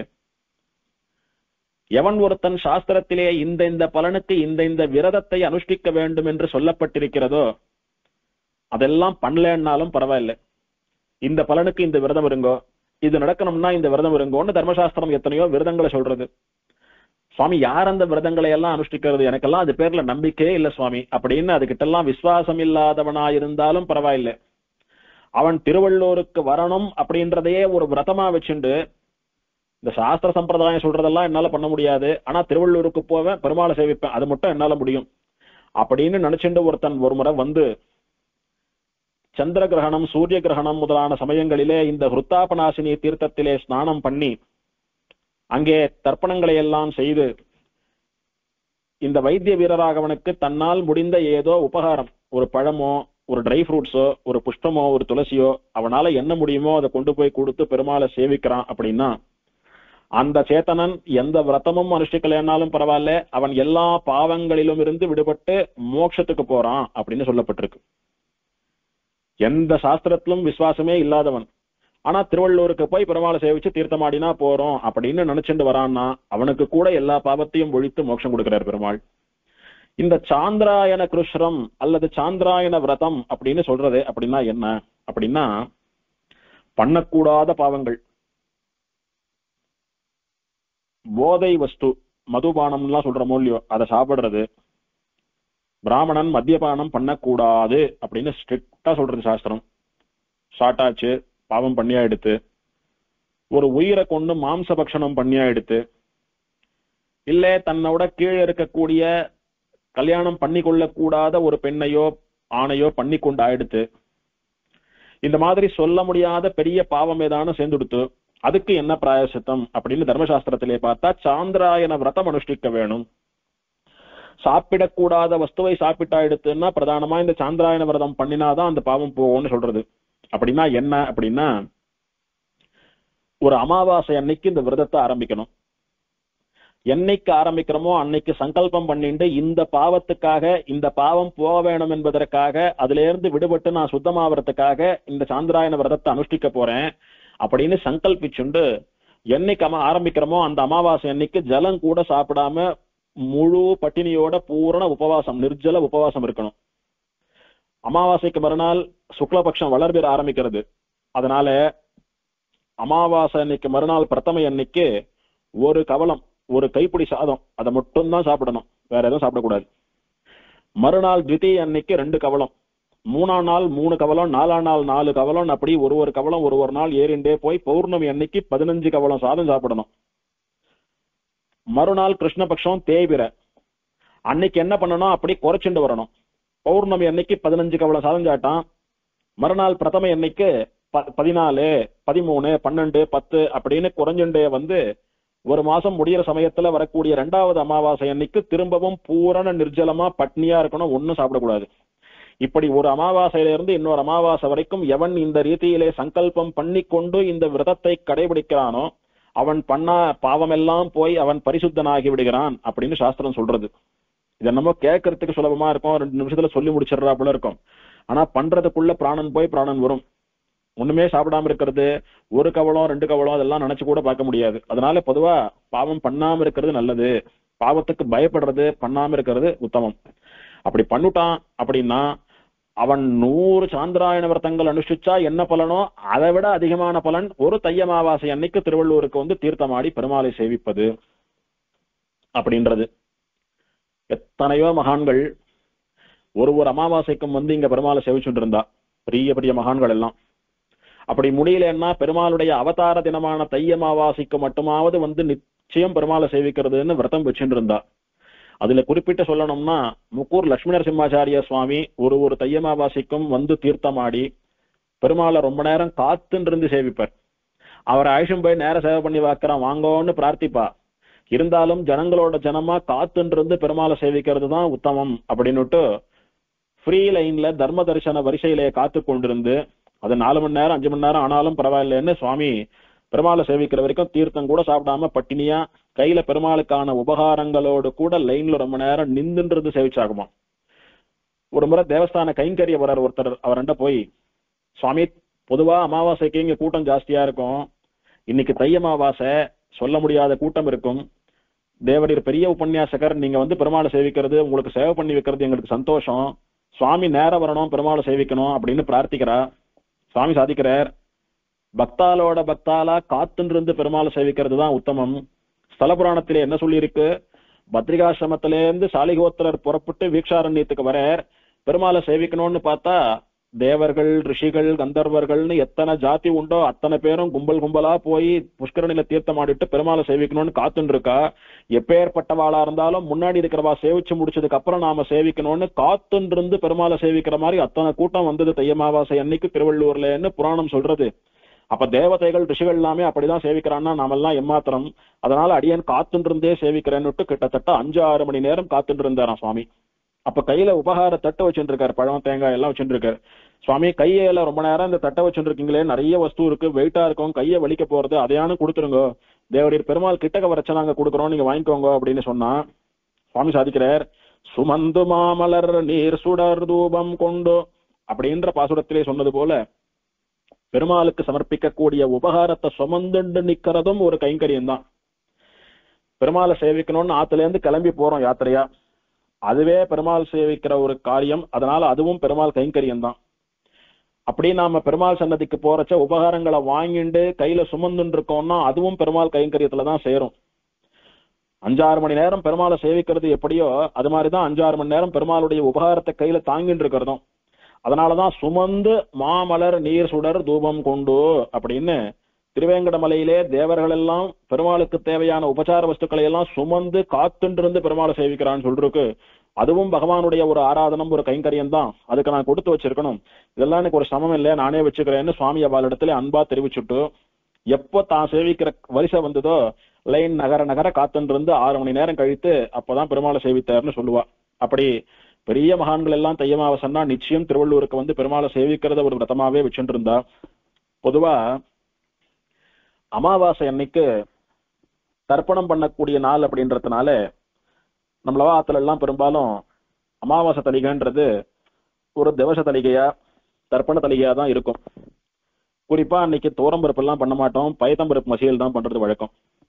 ஆனால் யாருக்கு திருவள்ளூர் வைத்திய வீரராகவன் ஆத்து பெருமாளோ, யாருக்கெல்லாம் ராகவன் குலதெய்வமோ, யாரெல்லாம் திருவள்ளூர்ல பிறந்தாலோ இல்ல திருவள்ளூர்ல வாழறாளோ, யாருக்கெல்லாம் திருவள்ளூர் பெருமாளுடைய அனுகிரகம் உண்டு, அதாவது அந்த பெருமாளை பிரார்த்திச்சுட்டு தான் நான் பிறந்தேன், என் குழந்தை பிறந்தது, எங்க ஆத்துல வந்து இவருக்கு நன்னாச்சு அவளுக்கு நன்னாச்சு அப்படின்னு யாருக்கெல்லாம் பெருமாள் விசேஷமா அனுகிரகம் பண்ணிருக்கானோ அவெல்லாம் தை அமாவாசை அன்னைக்கு பைத்தம்பருப்பு பண்ண மாட்டா, துவரம்பருப்பு தான் பண்ணுவா.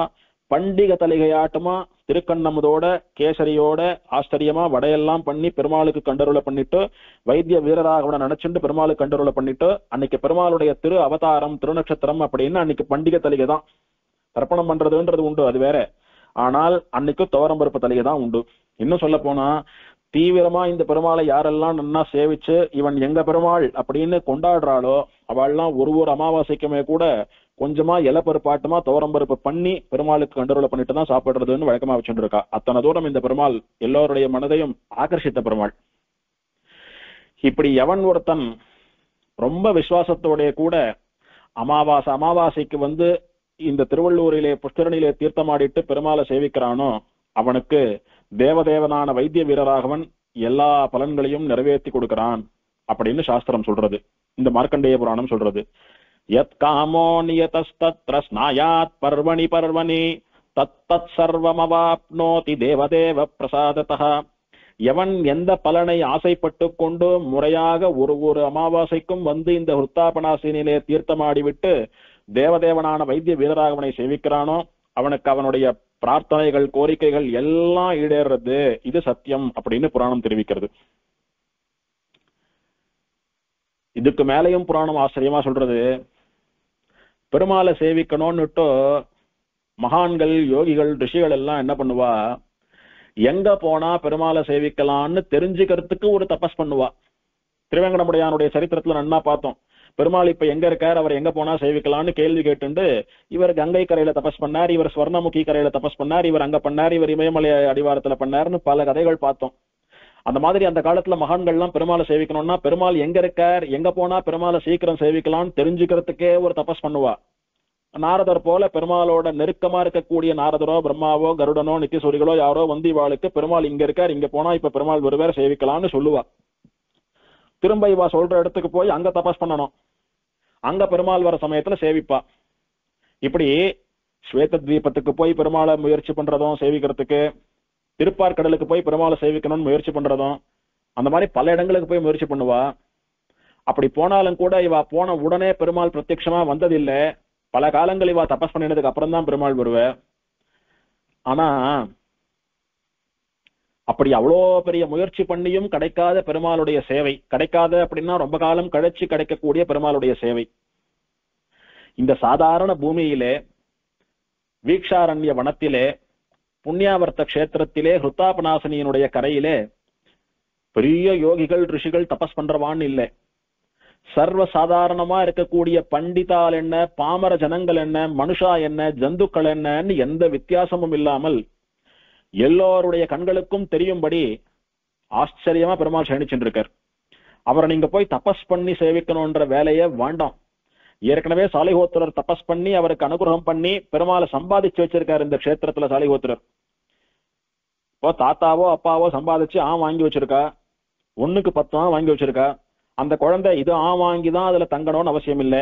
ஏற்கனவே சித்தமா இருக்கக்கூடிய 10 ஆத்துல எந்த ஆத்துல வேணாலும் சுகமா வசிக்கலாம் அப்படின்னா அதே மாதிரிதான் இங்க யாரும் புதுசா தபஸ் பண்ணி பெருமாளை சம்பாதிக்க வேண்டிய அவசியம் இல்லை.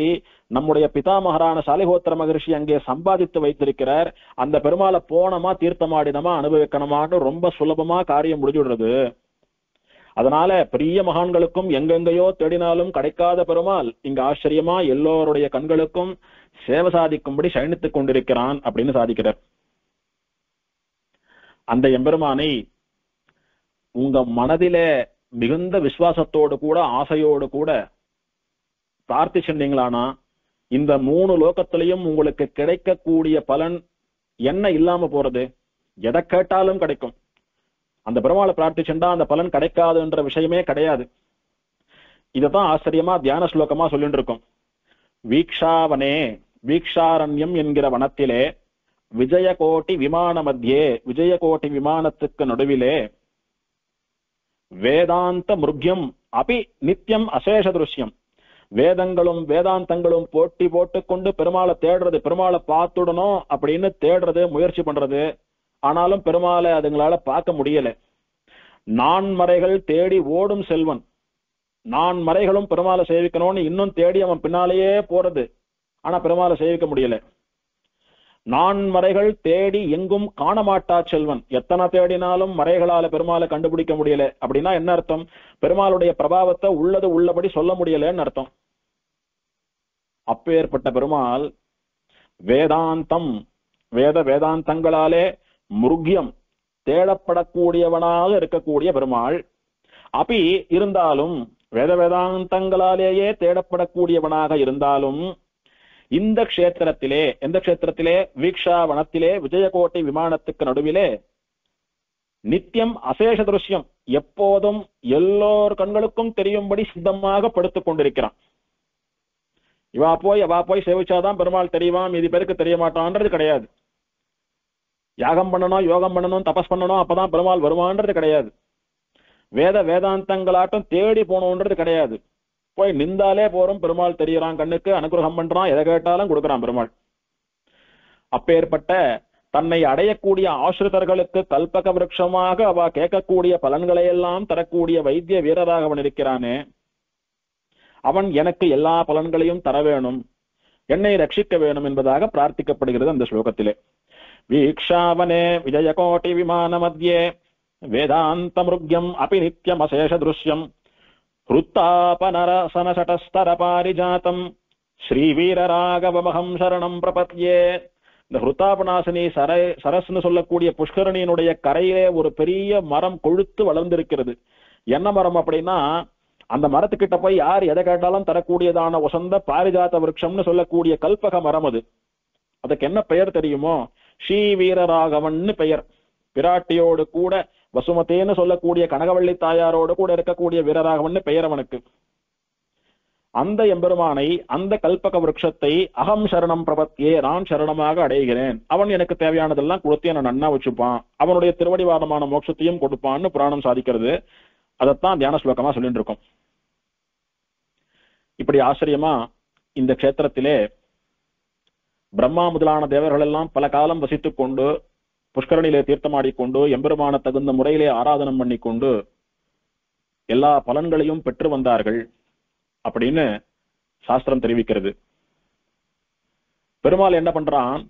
தன்னுடைய செந்தாமரையை போன்ற அழகிய கண்களாலே, அந்த கண் அழகாலே எல்லோருடைய மனத்தையும் ஆகர்ஷணம் பண்ணிக்கொண்டு அந்த கண்ணில் அழகல அப்படி சொக்கி போய் உழுந்து அடிக்கடிக்கு போய் அவனை எல்லோரும் சேவிக்கிற மாதிரி பண்ணிண்டு, நீங்க என்ன பாருங்க, நான் உங்களை பாக்குறேன், நான் பார்க்க உங்களுடைய பாவங்கள் எல்லாம் போயிடுறது, நீங்க சுத்தால் ஆயிடுறீங்க, நான் பார்க்க உங்களுடைய குறைகள் எல்லாம் தீர்ந்து உங்களுக்கு தேவையான பலன்கள் எல்லாம் கிடைக்கிறது, அதனால இங்க வந்தீங்கன்னா நீங்க மனக்குறையோட போக மாட்டீங்க, வர வர என்ன சேவிக்க உங்களுக்கு எல்லாம் அனுகிரகமாறுதுன்னு சொல்றது போல பெருமாள் இங்கே ஆச்சரியமா சயனித்துக் கொண்டிருக்கிறான்.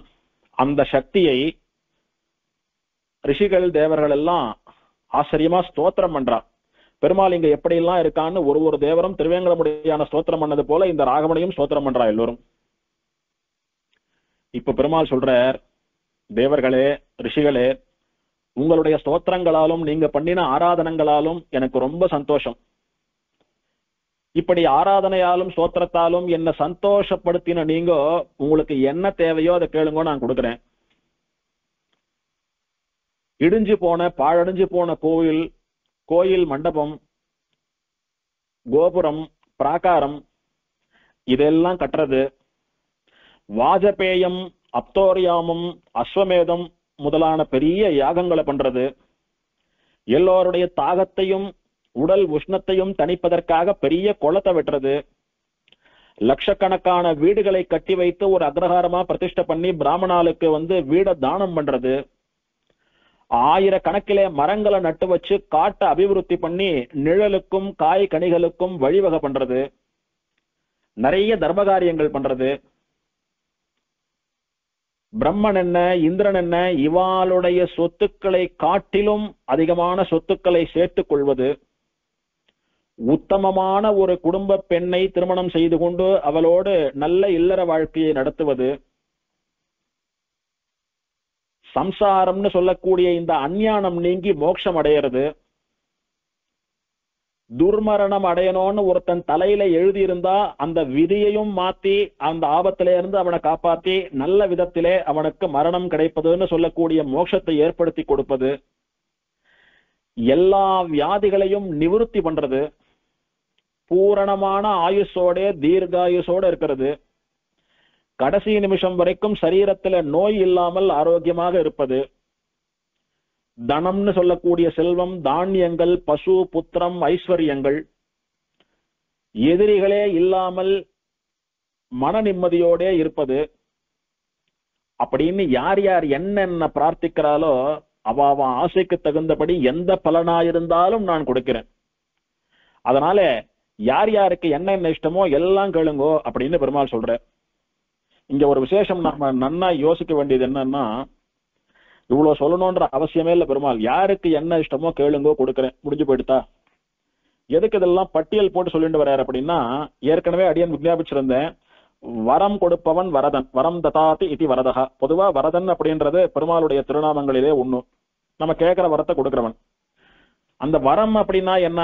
நம்முடைய வேண்டுதல். உதாரணமா ஒருத்தன் ஒரு வர கேட்கறான் பெருமாள்கிட்ட, பெருமாளும் கொடுக்கிறாருன்னு வச்சுக்கோங்க. கேட்கறான், கேட்ட உடனே யோசிக்காம கொடுத்து விடுறாரு. அந்த வரத்தினால அவனுக்கு ஏதாவது ஆபத்து வருதுன்னு வச்சுக்கலாம். அந்த வரம் அவனுக்கு கிடைத்து என்ன, கிடைக்காமல் போனால் என்ன? ருத்ரனோ பிரம்மாவோ எத்தனையோ தேவர்கள் குரூரமான ராட்சசாலாம் அவளை நோக்கி தபஸ் பண்ணி ஏதோ ஒரு வரம் கேட்பா, இவாளும் நம்மளை நோக்கி தபஸ் பண்ணானேன்னு சந்தோஷத்துல கொடுத்துடுவா. கடைசியில யார் அந்த வரம் வாங்கினானோ அந்த ராட்சசனை பெருமாள் போய் சமகாரம் பண்ற மாதிரி ஆயிடும். இப்ப வரம் கொடுத்த இவாளும் எதுக்கு வரம் கொடுத்தமோ, பெருமாளுடைய கோபத்துக்கு ஆளாகி பெருமாள் கையாலேயே சம்ஹரிக்கப்பட்டு விட்டான் இவன், இவனுக்கு ஏண்டா வரம் கொடுத்தேன்னு பெருமாள் நம்மளையும் பிடிச்சுட்டா என்ன பண்றதுன்ற பயம் வரம் கொடுத்த இவாளுக்கும் வந்துடுறது. அப்படி எல்லாம் வகத்தொகை இல்லாம வரம் கொடுக்க கூடாது. அப்ப எது வரம்னா, நாம எது கேட்கிறோமோ அது வரம் இல்லை. வரம் அப்படின்னா சிரேஷ்டம். அடியன் ஒண்ணு கேட்கிறேன், பெருமாள் யோசிப்பர், இவனுக்கு இதை கொடுக்கலாமா கூடாதா? இவன் கேட்கறான், சரி குழந்தை கேட்கறதேன்னு கொடுத்துடலாம். அப்படி கொடுத்துட்டா அது அவனுக்கு நல்லதா கெட்டதா? ஒருவேளை நல்லதா இருந்தா மட்டும் கொடுப்போம். அதனால அவனுக்கு ஏதாவது ஆபத்து கெட்டது வருதுன்னா அந்த வரத்தை கொடுக்க வேண்டாம்னு பெருமாள் தடுத்துடுவான்.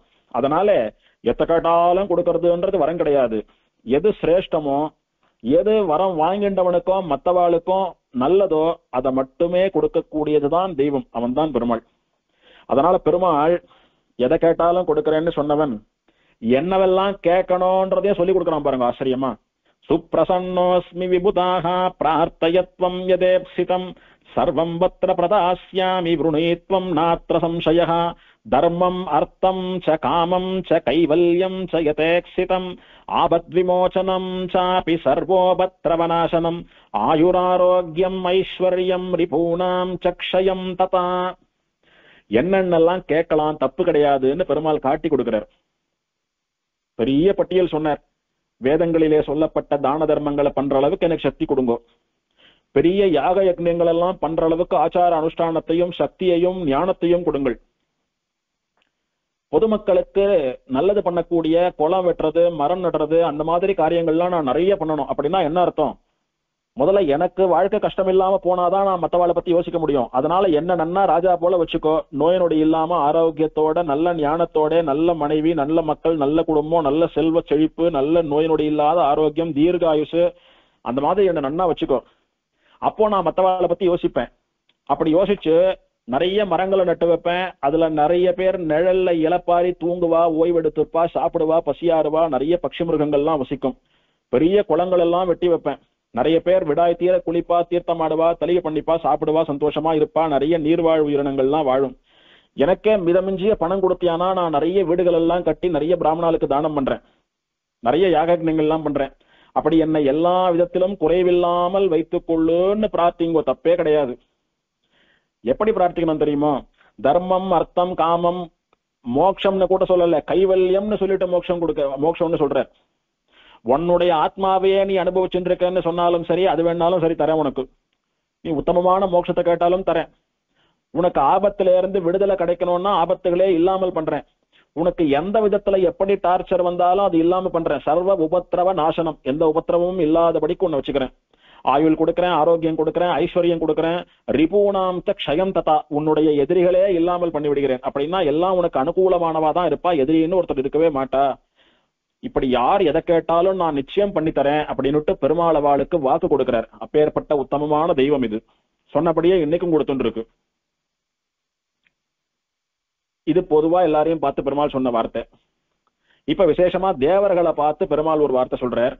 தேவர்களே, என்னுடைய தேஜஸிலே ஒரு பரமாணுவை உங்களுக்காக பரவ விட்டேன்.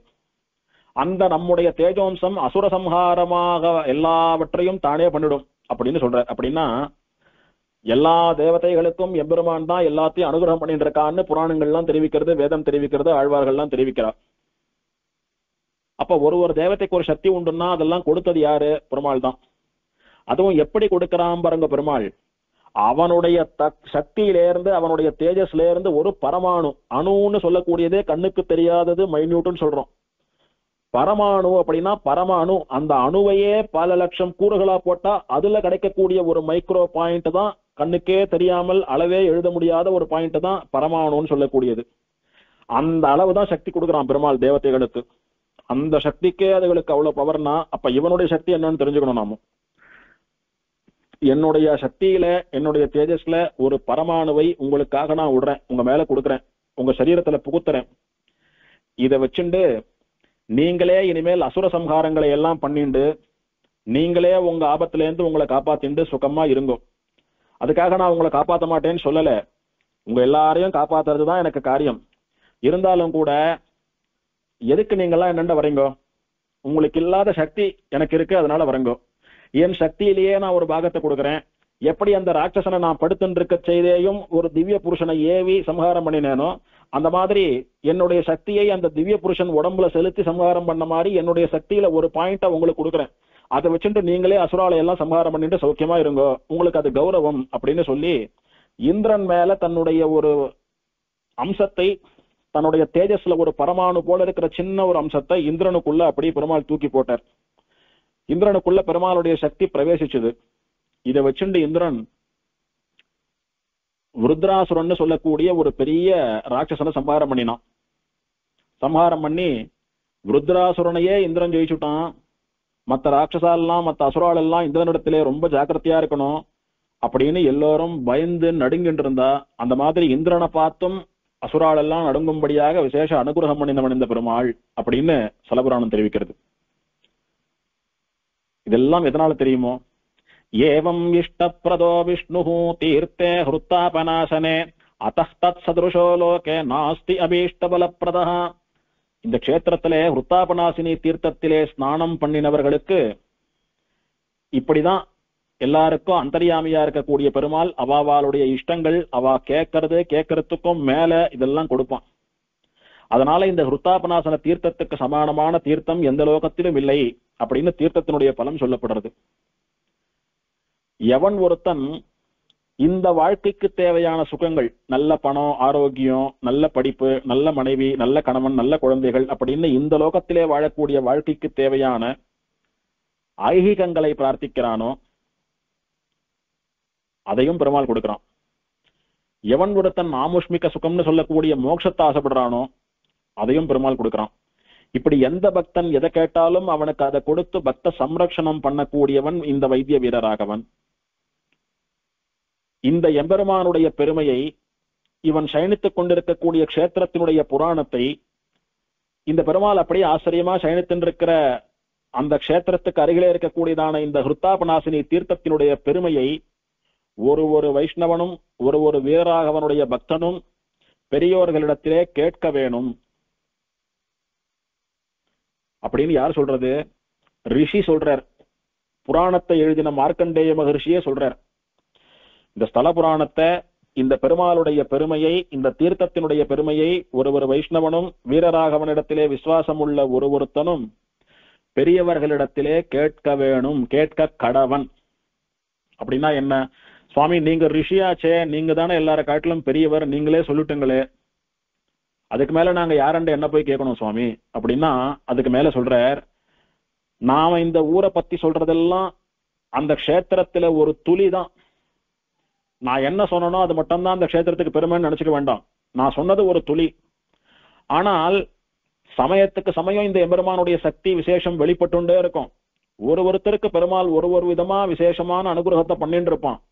அதையெல்லாம் சொல்லக்கூடிய நிறைய ஐதிஹியங்கள், நிறைய நடந்த சம்பவங்கள், நிறைய அனுபவங்கள், நிறைய கதைகள் உண்டு. இவனிடத்துல ஆசையா தேடி வரக்கூடிய ஒரு பக்தரை கேட்டா ஒன்னு சொல்லுவா. அப்படி அப்போ இந்த எம்பெருமானுடைய அடியவர்களான பெரியவர்களிடத்திலே இவனுடைய பெருமைகளை எல்லாம் கேட்டு கேட்டு தெளிய வேண்டியது. அப்படி மொத்தம் கேட்டாலும் கூட இவனுடைய பெருமையை உள்ளது போல நம்மளால ஜீர்ணித்துக் கொள்ள முடியாது. ஆனால் அப்படி கேட்க வேண்டியது நம்முடைய ஸ்வரூபம். அப்படி கேட்டாலே பெருமாளுடைய பூரண அனுகிரகம் நமக்கு ஏற்படும். எதனால தெரியுமா? இப்போ இத்தனை தூரம் 4 நாளா இந்த புராணத்தை கேட்கறச்சியே இந்த க்ஷேத்திரம் தீர்த்தம் பெருமாள் மேல இத்தனை வருது அப்படின்னா, அவாவாளுடைய அனுபவத்தை சொல்லி அப்படியே ஷேர் பண்ணி கேட்கறச்ச எத்தனை தூரம் பெருமாளிடத்திலே ஒன்றி போவோம். அப்ப பெருமாள் அப்படியே நமக்குள்ள வந்து இறங்கிடுறாரோ இல்லையோ, அது நடக்கும். ஒரு சின்ன உதாரணம் ஏற்கனவே சொன்னதுதான், 2வது நாள் சொன்ன அடியேன். அத்திப்பட்ட அழகிய சிங்கர் காலத்திலே நடந்த ஒரு விஷயம். ஒரு பிராமணன் சாஸ்திர சம்பிரதாயங்களை எல்லாம் கடைபிடிக்காமல் முட்டாள் போல இருந்தவன், வாய் திறந்து பேச முடியாத ஊமை பாவம். ஆனா மாசம் அமாவாசைக்கு வந்து தீர்த்தமாடி பெருமாளை சேவிக்கிறதுன்னு ஒரு நியமம் வச்சுட்டு இருந்தான்னு பார்த்தோம். அந்த பிராமணன் உயிரை விடுறச்ச, இதோ பப்பளி துப்பட்டியோட வந்து ராகவன் எனக்கு சேவை சாதிச்சுன்னு அழிச்சுட்டு போறான் அப்படின்னு கத்திண்டே பிராணனை விட்டுட்டார். இது நடந்த சத்தியமான விஷயம் அப்படின்னு அழிசிங்கர் சாதிச்சார் அப்படின்னு. பேச்சே வராதவனுக்கு கூட பெருமாள் நான் தான் வீரராகவன் அவனுக்கு எப்படி புரிய வைக்கிறது? யாரு பப்பளி துப்பட்டி கட்டிண்டு வந்து நிக்கிறானோ அவன் தான் வீரராகவன் அவருக்கு தெரியும். ஏன்னா அவருக்கு தெரிஞ்சதெல்லாம் வீரராகவன்னா பாம்பு மேல ஒரு பப்பளி துப்பட்டியை கட்டிண்டு ஒரு பெருமாள் படுத்துட்டு இருப்பார், அவர் தான் வீரராகவன் தான் தெரியும். சங்கு சக்கரங்களையும் கதையையும் ஏந்தி கொண்டு கருட வாகனத்திலே வந்து பிராட்டிமாரோட சேவை சாதித்தா கூட இவர் தான் பெருமாள்னு தெரியாதவருக்கு. அதனால அவருக்கு தெரிந்த தெய்வமா அவருக்கு சேவை சாதிச்சு அவர் மோட்சத்துக்கு அழிச்சு போன பெருமாள் அப்படின்னு சொல்லும் போதே நமக்கு உடம்பெல்லாம் அப்படியே புல்லரிக்கிறதோ இல்லையோ. அந்த எம்பெருமான் இப்ப நம்மளையே வந்து அழிச்சும் போயிட்டாப்புல ஒரு உணர்வு ஏற்படுறதோ இல்லையோ. அதனால எந்தெந்த சமயத்திலே யார் யாருக்கு என்னென்னலாம் அனுபவம் ஏற்படுறதோ அதையெல்லாம் கூட நீங்க கேட்கணும். அப்படி கேட்டா இந்த எம்பெருமானுக்கும் உங்களுக்கும் இருக்கக்கூடிய உறவுன்றது நன்னா பலப்படும். இவனிடத்திலே ஊன்றி போவீர்கள் அப்படின்னு மார்க்கண்டேய மகரிஷி சாதிக்கிறார். ஏ சகஸ்ராணிக்க மகாராஜனே, இந்த புண்ணியாவர்த்த கஷேத்திரத்திலே வைத்திய வீரராகவன் என்னென்ன லீலைகளை எல்லாம் பண்ணினானோ அதையெல்லாம் சாலிஹோத்திர மகரிஷியனுடைய வாயாலே சொன்ன அந்த உபதேசங்களை எல்லாம் இதுவரைக்கும் உமக்கு சொல்லிட்டு வந்தேன். இன்னமும் சொல்றேன், கேளும். வீக்ஷாரண்யே புரா தஸ்மின் கதச்சித் ஜனபதோ மகான் யத்ர தர்மாः பிரவர்த்தந்தே பாப சம்பந்த வர்ஜிதாः துராச்சாரோ ந யத்ராசீத் நைவ ஹிம்ஸ்ரான நாஸ்திகாः. வீக்ஷாரண்ய கஷேத்திரம்னு சொல்லக்கூடிய இந்த கஷேத்திரத்திலே முன்னொரு காலத்திலே தர்மசேனபுரம் அப்படின்னு ஒரு பட்டணம், ஒரு நகரம் இருந்தது. அந்த நகரத்திலே எல்லா ஜனங்களும் அவாவாளுடைய வர்ண ஆசிரமத்துக்கு தகுந்த தர்மங்களை விடாம பண்ணிட்டு வந்தா. அதனால யாருக்கும் எந்த குறையும் இல்லாமல் எல்லோரும் சுகமா வாழ்ந்தா. அவாவாளுக்கு ஸ்ரேயஸ் கிடைச்சது. ஒரு மனுஷனும் வாழ்க்கையில இது கிடைக்கல அது கிடைக்கலன்னு கஷ்டப்படுறானே, எதற்காக? அவனுடைய தர்மத்தை சரியா பண்ணல, அதனால அவனுக்கு கிடைக்கிறது இல்லைன்னு சாஸ்திரம் சொல்றது.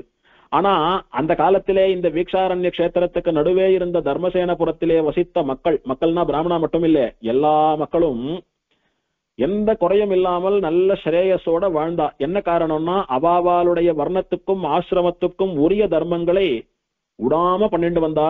ஒரு பாபமும் பண்ணல. பாவம்னா என்னன்னே தெரியாத சுத்தமான ஆத்மாக்கள் எல்லாம். புண்ணியாவர்த்த கஷேத்திரமானபடினாலே நிறைய புண்ணியங்களை பண்ணினா அது வேற நிறைய பலன் சேர்த்து கொடுத்தவாளுக்கு.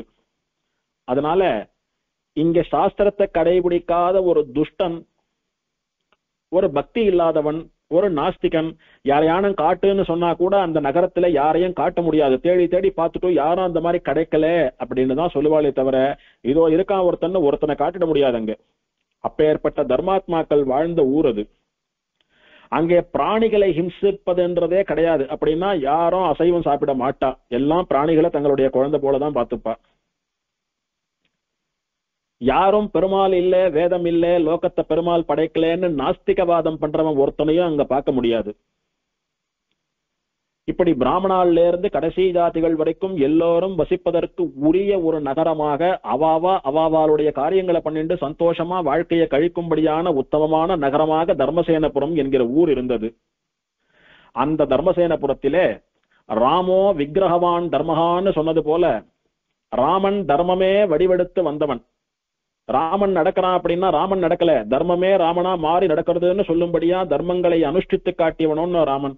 அந்த ராமனை போலே தர்மத்தை கடைபிடித்தவனாக எம்பெருமானை போலவே மக்களை எல்லாம் காப்பாற்ற வேண்டும் என்பதில் உறுதி உடையவனாக நல்ல ஒழுக்கமும் நல்ல விஷ்ணு பக்தியும் சிறந்த வீரமும் நல்ல கருணையும் நல்ல தபசக்தியும் உடைய ஒரு ராஜா.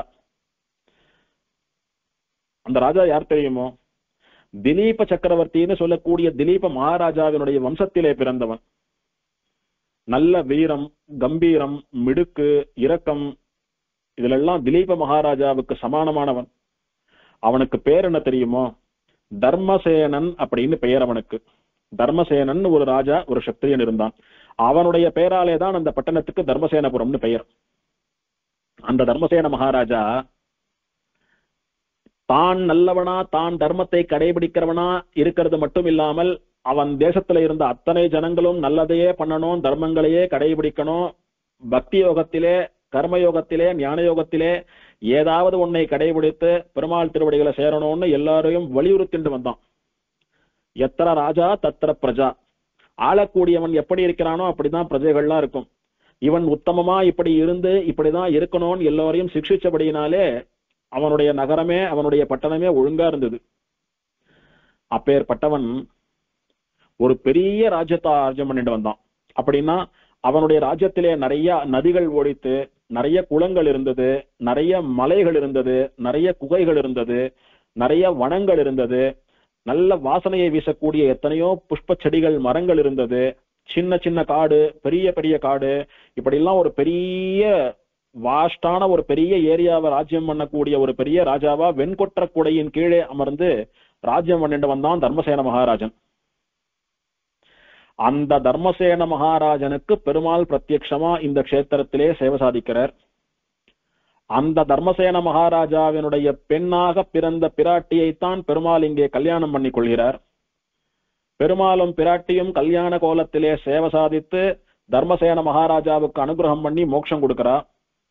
அப்படின்னு எல்லாம் சொல்லக்கூடியதான வைத்திய வீரராகவனுக்கும் கனகவல்லின்னு சொல்லக்கூடிய வசுமதி பிராட்டிக்கும் நடக்கக்கூடிய விவாக விருத்தாந்தம், திருமண வைபவம், அத ரிஷி மேலும் சொல்றார். அந்த வசுமதி பிராட்டியினுடைய தகப்பனார் தான் தர்மசேன மகாராஜா. அவருடைய ராஜ்யத்தை பற்றியும் அவர் ராஜ்யத்திலே பிரஜைகள் எப்படி இருந்தா அப்படின்றத பத்தியும் அவரை பத்தியும் அவருடைய பக்தி ஸ்ரத்தைய பத்தியும் இப்போ மார்க்கண்டேயர் சிஷ்யனுக்கு சொல்லிட்டார்.